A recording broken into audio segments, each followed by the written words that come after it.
তো আমাদের এই বছর প্রথম রথ এই উদ্বোধনী অনুষ্ঠানে থাকছেন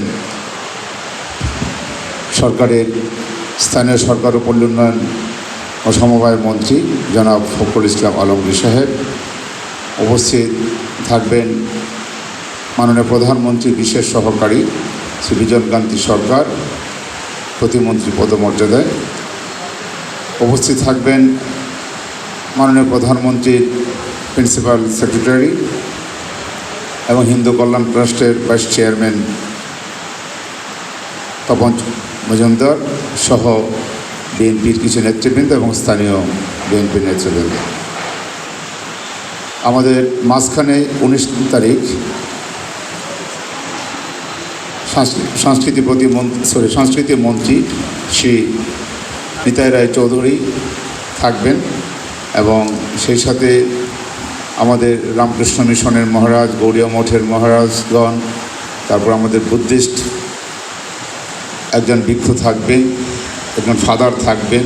সকলের সমন্বয়ে আমরা একটা সুন্দর অনুষ্ঠান আয়োজন করছি। আর উল্টো রথে থাকবেন প্রধান অতিথি হিসেবে তথ্য ও সম্প্রচার মন্ত্রী জনাব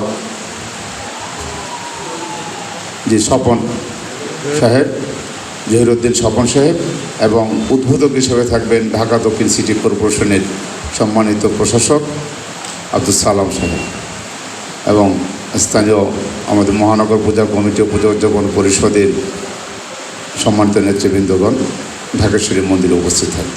আমি দৃঢ়ভাবে বিশ্বাস করি বাংলাদেশ সরকার, প্রশাসন এবং সংশ্লিষ্ট কর্তৃপক্ষ ইসকন সম্পর্কে যথাযথভাবে জানেন এবং পুরো পৃথিবীতে তারা কিভাবে কার্যক্রম করে সেই সম্পর্কেও তারা জানেন।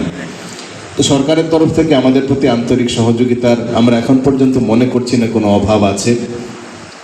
আমরা সেই বিষয়গুলো তুলে ধরেছি, লাইক মালয়েশিয়া এবং পৃথিবীর সর্ববৃহৎ মুসলিম প্রধান দেশ ইন্দোনেশিয়া, সেখানেও ইসকন অত্যন্ত সুনামের সাথে রথযাত্রা উৎসব করছে এবং সেখানকার রাষ্ট্রীয় যারা কর্তা ব্যক্তি আছেন তারা সেগুলির ওপেনিং সেরেমনিতে এবং ক্লোজিং সেরেমনিতে আসছেন, same as Malaysia including Pakistan এবং এরকম অনেক দেশে আছে সেটা হচ্ছে। এবং বাংলাদেশ সরকারও এই বিষয়ে আমার মনে হয় যে পরিষ্কার ধারণা রাখেন, যে কারণে তারা আমাদেরকে সুরক্ষা প্রদান করছেন।